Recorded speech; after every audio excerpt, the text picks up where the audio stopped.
Hello, ഞാനിന്ന് പറയാൻ പോകുന്നത് സുകുമാരക്കുറുപ്പിനെ കുറിച്ചാണ്. ആരാണ് Sukumara Kurup? One of the most wanted criminals in the Indian state of Kerala. കേരളത്തിലെ കുപ്രസിദ്ധനായ പിടികിട്ടാപ്പുള്ളിയാണ് സുകുമാരക്കുറുപ്പ്. സുകുമാരക്കുറുപ്പിനെ അറിയാത്തവരെ ആരുമില്ല.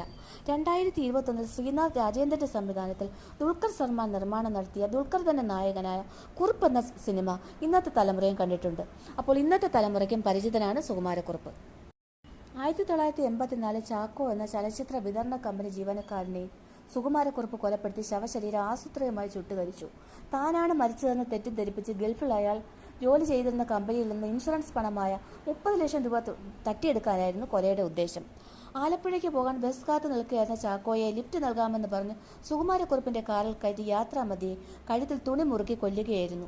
പിന്നീട് ഈ മൃതദേഹം സുകുമാരക്കുറുപ്പിന്റെ വീട്ടിലെത്തിച്ച് മരിച്ചുവെന്ന് ഉറപ്പുവരുത്തിയ ശേഷം കാറിന്റെ ഡ്രൈവിംഗ് സീറ്റിലിരുത്തി ആളൊഴിഞ്ഞ വഴിയരികൾ കാർ ഉൾപ്പെടെ കത്തിച്ചു. ആലപ്പുഴ ജില്ലയിലെ മാവേലിക്കരയ്ക്കടുത്തുള്ള കുന്നു എന്ന സ്ഥലത്ത് കൊല്ലംകടവ് പൈനമൂട് റോഡിനരികിലെ വയലിലാണ് സുകുമാരക്കുറുപ്പിന്റെ കാറിനുള്ളിൽ കത്തിയ നിലയിൽ ചാക്കോയെ കണ്ടെത്തിയത്. 1946 മെയ് 25 ചെറിയനാട് എന്ന സ്ഥലത്താണ് ഗോപാലകൃഷ്ണക്കുറുപ്പ് എന്ന സുകുമാരക്കുറുപ്പ് ജനിച്ചത്. സുകുമാരക്കുറുപ്പ് തന്റെ ഭാര്യയായ ശാരദയോടൊപ്പം ജോലി സ്ഥലമായ അബുദാബിയിലായിരുന്നു കഴിഞ്ഞിരുന്നത്. അങ്ങനെയിരിക്കെ വേഗത്തിൽ വലിയൊരു പണക്കാരനാകുക എന്ന പദ്ധതി അയാളുടെ മനസ്സിൽ ഉദിച്ചു. ഇതിനോടനുബന്ധിച്ച് അബുദാബിയിൽ ഏകദേശം 30 ലക്ഷം രൂപയുടെ ഒരു ഇൻഷുറൻസ് പോളിസി അയാൾ എടുത്തു. തുടർന്ന് താനൊരു കാർ അപകടത്തിൽ കൊല്ലപ്പെട്ടു എന്ന് ബന്ധപ്പെട്ടവരെല്ലാം അയാൾ ബോധ്യപ്പെടുത്താൻ തീരുമാനിച്ചു. അങ്ങനെയാകുമ്പോൾ ഇൻഷുറൻസ് തുക മുഴുവൻ അയാളുടെ ഭാര്യയ്ക്ക് കൈപ്പറ്റാമല്ലോ. തുടർന്ന് എവിടെയെങ്കിലും അവർക്ക് പോയി സുഖമായി ജീവിക്കാം. ഈ ആശയം പിന്നീട് വ്യക്തമായ പ്ലാൻ അല്ലെങ്കിൽ പദ്ധതിയായി മാറി. സുകുമാരക്കുറുപ്പിന്റെ അളിയൻ 1-ാം പ്രതി, വിശ്വസ്തനായ ഡ്രൈവർ 2-ാം പ്രതി, അബുദാബിയിലെ കമ്പനിയിലെ ഒരു പ്യൂൻ, ഇത്രയും പേർ ഇതിൽ പങ്കാളികളായി. തങ്ങളുടെ പദ്ധതി വിജയകരമായി നടപ്പിലാക്കുന്നതിനായി ആലപ്പുഴ മെഡിക്കൽ കോളേജ് ലബോറട്ടറിയിൽ നിന്ന് അവർ അല്പം ഈതർ കൈക്കലാക്കിയിരുന്നു. സുകുമാരക്കുറുപ്പിന്റെ ഭാര്യ വീടായ സ്മിത ഭവനിൽ ഒത്തുചേർന്ന് പദ്ധതി നടപ്പാക്കാനുള്ള വിശദ വിവരങ്ങൾ അവർ ചർച്ച ചെയ്തു. 1984 ജനുവരി 21-ാം തീയതി അതിനുള്ള ദിവസമായി അവർ തിരഞ്ഞെടുത്തു. മുൻകൂട്ടി തീരുമാനിച്ച ആ ദിവസം അവർ 4 പേരും കൽപ്പകവാടിയിൽ, അതായത് ആലപ്പുഴ ടൗണിന് 28 കിലോമീറ്റർ തെക്ക് ഭാഗത്ത് ദേശീയപാതയോട് ചേർന്നുള്ള ഒരു ടൂറിസ്റ്റ് ഹോട്ടലിൽ അവർ ഒത്തുചേർന്നു. സുകുമാരക്കുറുപ്പ് തന്റെ KLY 5959 എന്ന അംബാസഡർ കാറിലും മറ്റുള്ളവർ 1-ാം പ്രതിയുടെ KLY 7831ലുമാണ് എത്തിച്ചേർന്നത്. സുകുമാരക്കുറുപ്പ് ഒരു കാറിലും മറ്റുള്ളവർ മറ്റേ കാറിലുമായി ദേശീയപാതയിലൂടെ തെക്ക് ഭാഗത്തേക്ക് യാത്ര തിരിച്ചു. സുകുമാരക്കുറുപ്പിനോട് വലിപ്പ സാദൃശ്യമുള്ള ആരെങ്കിലും കണ്ടെത്താനായിരുന്നു അവരുടെ ഉദ്ദേശം. പക്ഷേ 23 കിലോമീറ്ററിലധികം സഞ്ചരിച്ചിട്ട് അവർക്ക് അങ്ങനെ ഒരാളെ കണ്ടെത്താൻ കഴിഞ്ഞില്ല. ചിറയിൽ നിന്ന് ഏകദേശം 13 കിലോമീറ്റർ അകലെ ഒരാൾ അവരുടെ കാറിന് നേരെ കൈ കാണിച്ച് ലിഫ്റ്റ് അഭ്യർത്ഥിച്ചു. അത് കൊല്ലപ്പെട്ട ചാക്കോയായിരുന്നു. വീട്ടിലേക്ക് പോകാനായിട്ട് ഒരു വാഹനം കാത്തു നിൽക്കുകയായിരുന്നു ചാക്കോ.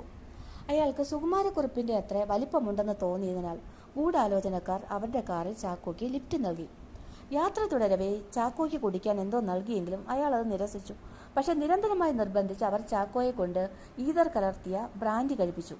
നിമിഷങ്ങൾക്കകം തന്നെ 1-ാം പ്രതി ചാക്കോയുടെ കഴുത്തൊരു ടവൽ കൊണ്ട് ബലമായി മുറുക്കുകയും കഴുത്തൊടിക്കുകയും ചെയ്തു. പിന്നീട് അവർ സ്മിത ഭവനിലേക്ക് യാത്രയായി. ചാക്കോയുടെ മൃതദേഹം ഒരു റൂമിലേക്ക് മാറ്റിയ ശേഷം സുകുമാരക്കുറുപ്പിന്റെ ഷർട്ടും ലുങ്കിയും ശരീരത്തിൽ ധരിപ്പിച്ചു. കൊല്ലക്കടവ് എന്ന സ്ഥലത്തെത്തിയപ്പോൾ അവർ ചാക്കോയുടെ ശരീരമെടുത്ത് KLY 78 കാറിന്റെ ഡ്രൈവിംഗ് സീറ്റിലിരുത്തി സമീപത്തെ നെൽവയലിലേക്ക് കാർ തള്ളിവിട്ടു. അകത്തും പുറത്തും പെട്രോൾ തളിച്ചിരുന്നു. കാറിന് തീ പിടിക്കുക കൂടെ ചെയ്തതോടെ അവർ മറ്റേ കാറിൽ കയറി സ്ഥലം വിടുകയും ചെയ്തു. ഇതിനിടെ 1-ഉം 2-ഉം പ്രതികൾക്ക് കുറെ പൊള്ളലേറ്റിരുന്നു. പുക നിറഞ്ഞ അന്തരീക്ഷത്തിൽ നിന്ന് ഓടി രക്ഷപ്പെടുമ്പോൾ താഴെ വീണിരുന്ന ഗ്ലൗസ് എടുക്കാൻ അവർ ശ്രദ്ധിച്ചിരുന്നില്ല. പുലർച്ചെ കത്തിക്കൊണ്ടിരുന്ന കാർ കണ്ട് സമീപവാസികൾ ഓടിയെത്തിയപ്പോൾ കത്തുന്ന കാറിന് സമീപം ഗ്ലൗസ് കണ്ടപ്പോൾ കൊലപാതകമാണെന്ന് അവർക്ക് സംശയമായി. അങ്ങനെ അവരിൽ ഒരാൾ മാവേലിക്കര പോലീസ് സ്റ്റേഷനിലെത്തി FIR, അതായത് ഫസ്റ്റ് ഇൻഫർമേഷൻ റിപ്പോർട്ട് നൽകി. 2 പ്രതികളെ അറസ്റ്റ് ചെയ്തതോടെയാണ് കേസിന് പൂർണ്ണരൂപമായത്. സുകുമാരക്കുറുപ്പിന്റെ പ്യൂൺ മാപ്പുസാക്ഷിയാകുകയും പ്രോസിക്യൂഷന്റെ 1-ാം ദൃക്സാക്ഷിയായി തെളിവ് നൽകുകയും ചെയ്തു. സംഭവങ്ങളെല്ലാം നടന്നതുപോലെ തന്നെ അയാൾ വിശദീകരിച്ചു. ഈ സംഭവത്തിന് ശേഷം സുകുമാരക്കുറുപ്പിനെ ആരും കണ്ടെത്തിയതേയില്ല.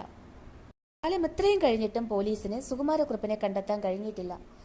പക്ഷേ മറ്റ് പ്രതികൾക്ക് ജീവപര്യന്ത ശിക്ഷ കിട്ടുകയും ചെയ്തു. ചാക്കോ മരിക്കുമ്പോൾ ചാക്കോയുടെ ഭാര്യ 6 മാസം ഗർഭിണിയായിരുന്നു. ചാക്കോയുടെ ഭാര്യ ശാന്തമ്മയ്ക്ക് സർക്കാർ താൽക്കാലിക ജോലി നൽകി. സുകുമാരക്കുറുപ്പ് ഇന്ന് ജീവനോടെ ഉണ്ടോ എന്ന് ആർക്കും വ്യക്തമല്ല. ചിലർ മരിച്ചുപോയെന്ന് വിശ്വസിക്കുന്നു. ചിലർ വേഷപ്രച്ഛന്നനായി പല സ്ഥലങ്ങളിലും അയാൾ മാറി മാറി ജീവിക്കുന്നുണ്ടെന്നും വിശ്വസിക്കുന്നുണ്ട്. മരിച്ച ചാക്കോയുടെ വസ്ത്രങ്ങളുടെ അവശിഷ്ടങ്ങൾ ചാക്കോയുടേതാണെന്ന് തിരിച്ചറിഞ്ഞപ്പോഴാണ് മരിച്ചത് സുകുമാരക്കുറുപ്പല്ല ചാക്കോയാണെന്ന് വ്യക്തമായത്. കുമാരക്കുറുപ്പിന്റെ അളിയൻ ഭാസ്കരപിള്ള പിടിയിലായതിനു ശേഷമാണ് കൊലപാതകത്തിന് പിന്നിലുള്ള ബുദ്ധി കുറുപ്പിന്റേതാണെന്ന് പോലീസ് മനസ്സിലാക്കുന്നത്. കുറുപ്പിനെ പിടിക്കാൻ പോലീസ് വല വിരിച്ചുവെങ്കിലും അയാൾ അതിവിദഗ്ധമായി രക്ഷപ്പെട്ടു. കൊലപാതക ശേഷം കുറുപ്പ് വിദേശത്തേക്ക് കടന്നുവെന്നാണ് നിഗമനം.